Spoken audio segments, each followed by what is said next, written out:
Avez-vous déjà vécu cette situation étrange où, après avoir passé du temps avec quelqu'un, vous vous sentez complètement vidé? Vous prenez un café avec une personne, discutez pendant 1 heure, et pourtant, en partant, vous avez l'impression que toute votre énergie a été aspirée. Ce n'est pas qu'il y ait eu une dispute ou un moment particulièrement négatif, mais quelque chose dans l'échange vous a laissé fatigué, comme si une force invisible avait siphonné votre vitalité. Ce phénomène est bien plus commun qu'on ne le pense, et ce n'est pas le fruit du hasard. Maintenant, comparez cela avec ces rares moments où une conversation vous laisse au contraire dynamisé et inspiré. Ces personnes avec qui le temps semble passer en un éclair, qui vous stimulent intellectuellement, vous font vous sentir compris et même plus vivant qu'avant. Leur présence agit comme une source d'énergie, un moteur qui vous recharge au lieu de vous épuiser. Alors, pourquoi une telle différence? Pourquoi certaines interactions nous élèvent tandis que d'autres nous écrasent? C'est exactement la question qui a intrigué Carl Jung, l'un des plus grands penseurs de la psychologie moderne. Selon lui, il ne s'agit pas seulement de personnalité ou de compatibilité sociale. Il y a des dynamiques psychologiques profondes à l'œuvre, des mécanismes inconscients qui influencent la manière dont nous donnons et recevons de l'énergie dans nos relations. Aujourd'hui, nous allons explorer ces mécanismes à travers les idées de Jung et comprendre pourquoi certaines personnes nous drainent émotionnellement, et surtout, ce que nous pouvons faire pour nous protéger. Carl Jung n'était pas seulement un psychiatre, il était un explorateur du monde intérieur, cherchant à comprendre les forces invisibles qui dirigent nos pensées, nos émotions et nos interactions. L'un de ses concepts fondamentaux est celui de l'énergie psychique, qu'il appelait libido. Contrairement à Freud, qui limitait la libido à une énergie purement sexuelle, Jung voyait cette force comme une source plus large, l'élan vital qui alimente notre esprit, nos émotions et nos relations. Tout comme notre corps a besoin d'énergie physique pour fonctionner, notre psyché nécessite une énergie psychique pour maintenir son équilibre. Mais ce flux d'énergie ne circule pas de manière isolée. À chaque interaction, nous échangeons inconsciemment cette énergie avec les autres. Parfois, ces échanges sont harmonieux. Chacun repart avec autant d'énergie qu'il en a donné. Mais dans d'autres cas, ils sont profondément déséquilibrés. Une personne repart légère et revitalisée, tandis que l'autre se sent épuisée, vidée, comme si elle avait été émotionnellement dépouillée.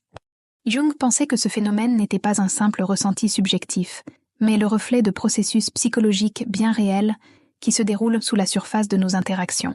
Si vous avez déjà ressenti un épuisement inexplicable après avoir côtoyé une certaine personne, sachez que ce n'est pas un hasard. Jung expliquait que certaines relations agissent comme des fuites d'énergie, souvent en raison de dynamiques inconscientes qui nous échappent. Mais alors, qu'est-ce qui détermine si une personne va nous donner de l'énergie ou nous en retirer? Pour le comprendre, il faut explorer ces mécanismes invisibles qui influencent notre état émotionnel après chaque interaction. Il nous arrive souvent de penser que se sentir fatigué après une interaction est une simple question de compatibilité ou d'introversion. Mais selon Jung, ce phénomène va bien au-delà. Certaines personnes nous drainent, non pas parce qu'elles sont simplement agaçantes ou intenses, mais parce qu'il se passe quelque chose de bien plus profond, un échange d'énergie psychique déséquilibré.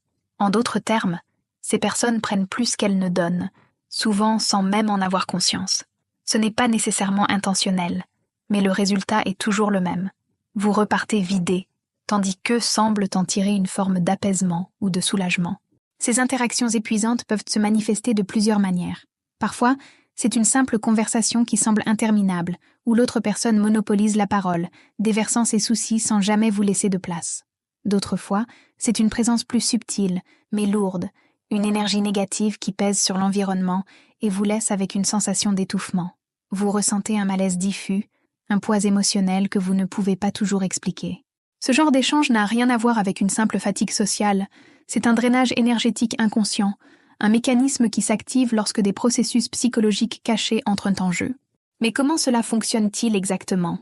Pourquoi certaines personnes nous prennent-elles autant d'énergie, tandis que d'autres nous revitalisent? Jung explique que ces interactions ne sont pas aléatoires. Elles sont souvent le symptôme d'un déséquilibre psychologique sous-jacent, que ce soit chez vous, chez l'autre, ou dans la dynamique entre les deux. Pour mieux comprendre ces mécanismes invisibles, nous allons explorer en détail certains des concepts clés de Jung qui expliquent pourquoi et comment ces vampires énergétiques affectent notre bien-être. Imaginez que vous êtes en train de discuter avec un collègue qui semble toujours trouver une raison pour critiquer votre travail. Il remet en question vos décisions, souligne vos moindres erreurs et semble chercher à semer le doute dans votre esprit.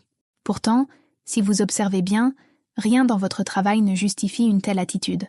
Ce que vous ressentez, c'est le poids d'un phénomène inconscient décrit par Jung. La projection. La projection est un mécanisme psychologique par lequel nous rejetons des aspects de nous-mêmes que nous refusons d'accepter et les attribuons aux autres. Une personne qui refuse d'admettre ses propres insécurités peut, sans le savoir, les projeter sur vous en devenant excessivement critique ou méfiante. Elle vous fait porter le poids de ses propres peurs et doutes, et c'est cela qui vous épuise. Au lieu de gérer son inconfort intérieur, elle vous le transfère, comme si elle déposait sur vos épaules un fardeau émotionnel qui ne vous appartient pas. Ce processus est souvent invisible, mais ses effets sont bien réels. Lorsque vous quittez une interaction en vous sentant vidé, demandez-vous, étais-je en train de gérer mes propres émotions ou celles de quelqu'un d'autre? Comprendre la projection permet de prendre du recul et d'éviter d'absorber inconsciemment l'énergie négative des autres. Vous n'avez pas à porter les ombres des autres. Mais pour cela, il faut savoir reconnaître ces moments où vous êtes involontairement transformé en réceptacle des conflits intérieurs d'autrui. Avez-vous déjà remarqué à quel point l'humeur d'une personne peut influencer la vôtre? Vous entrez dans une pièce où quelqu'un est stressé ou en colère, et soudain, vous ressentez une tension inexplicable. À l'inverse, lorsqu'une personne est enthousiaste et pleine d'énergie, vous vous sentez souvent plus léger et motivé. Ce phénomène, que Jung n'a pas nommé directement, mais qui s'inscrit dans sa vision des échanges d'énergie, est aujourd'hui connu sous le nom de contagion émotionnelle. Ce n'est pas un simple effet psychologique abstrait, mais un mécanisme bien réel qui repose sur nos neurones miroirs. Ces neurones sont responsables de notre capacité à ressentir et imiter inconsciemment les émotions des autres. C'est grâce à eux que nous sommes capables d'éprouver de l'empathie, mais c'est aussi ce qui nous rend vulnérables aux énergies négatives des personnes qui nous entourent. Si vous passez du temps avec quelqu'un de constamment anxieux, pessimiste ou en colère, votre cerveau va, à son insu, calibrer vos émotions sur les siennes. C'est comme un virus émotionnel qui se propage sans que vous en ayez conscience. Cela signifie que certaines personnes ne vous épuisent pas nécessairement parce qu'elles vous prennent de l'énergie, mais simplement parce qu'elles diffusent une vibration émotionnelle qui affecte profondément votre état intérieur. Plus vous êtes réceptif à ces signaux, plus vous risquez d'être impacté. Apprendre à identifier la contagion émotionnelle et à y résister est donc essentiel pour préserver son bien-être. Mais alors, comment éviter d'absorber les émotions toxiques des autres?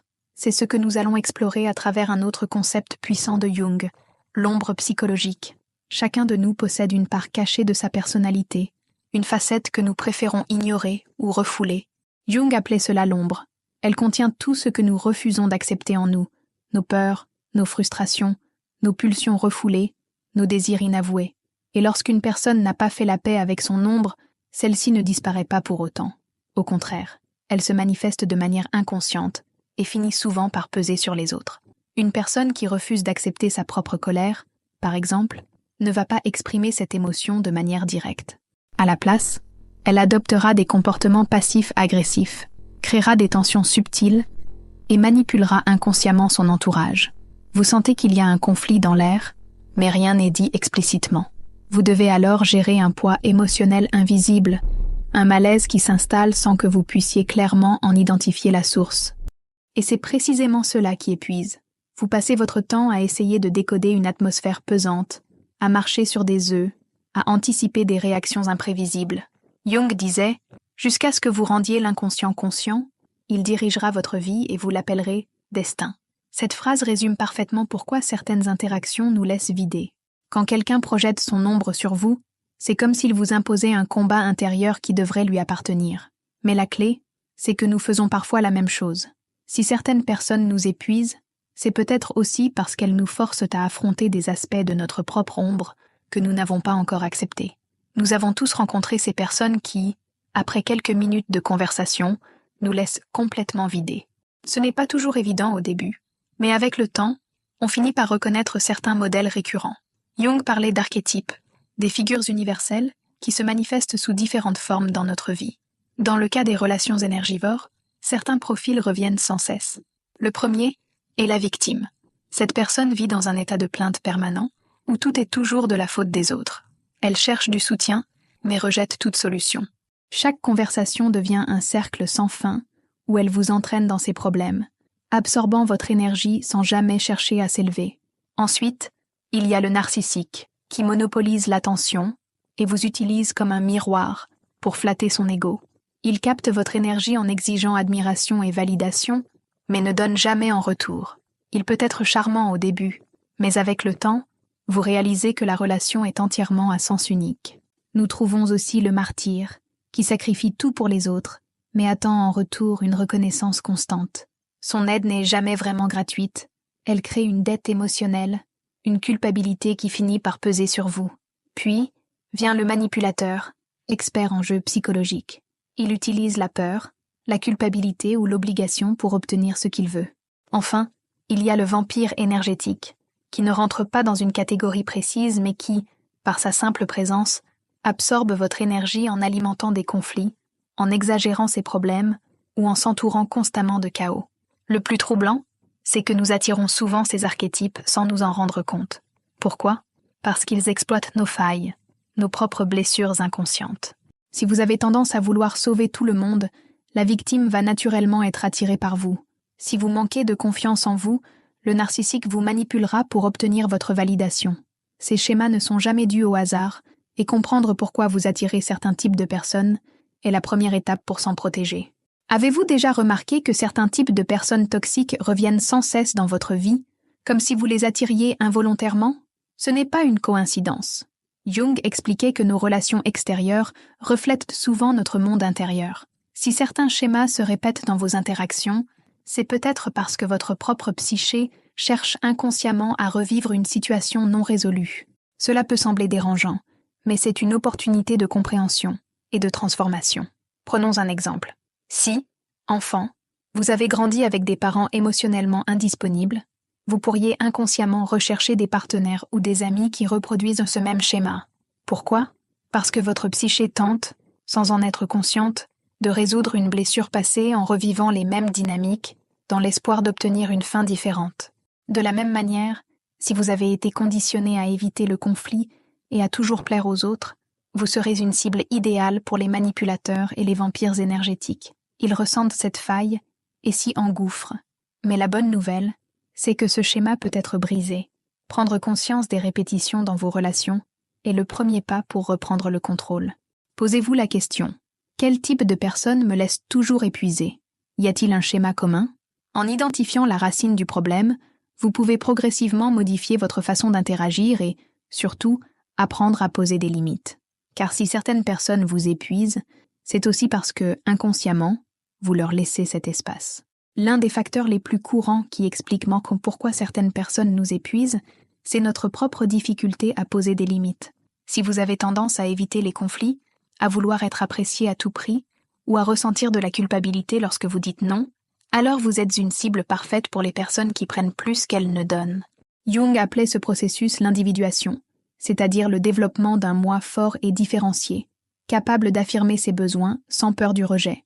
Le problème, c'est que beaucoup d'entre nous ont été conditionnés, dès l'enfance, à croire que dire non, c'est être égoïste. Résultat, nous laissons les autres empiéter sur notre énergie, et nous nous retrouvons coincés dans des relations déséquilibrées. Les vampires énergétiques sentent ces failles et les exploitent. Ils savent que vous avez du mal à refuser, que vous voulez éviter de blesser les autres, et ils utilisent cela pour obtenir votre attention, votre temps et votre énergie, sans jamais rien donner en retour. Apprendre à poser des limites, ce n'est pas être dur ou insensible, c'est protéger votre bien-être. Dire non sans se justifier, prendre du recul face aux personnes toxiques et reconnaître quand une relation est unilatérale sont des compétences essentielles. Ce n'est qu'en renforçant votre capacité à définir vos propres besoins que vous pourrez sortir de ces dynamiques énergivores. Alors, demandez-vous, ai-je tendance à trop donner, à trop écouter, à trop supporter ? Si la réponse est oui, il est temps d'apprendre à préserver votre énergie.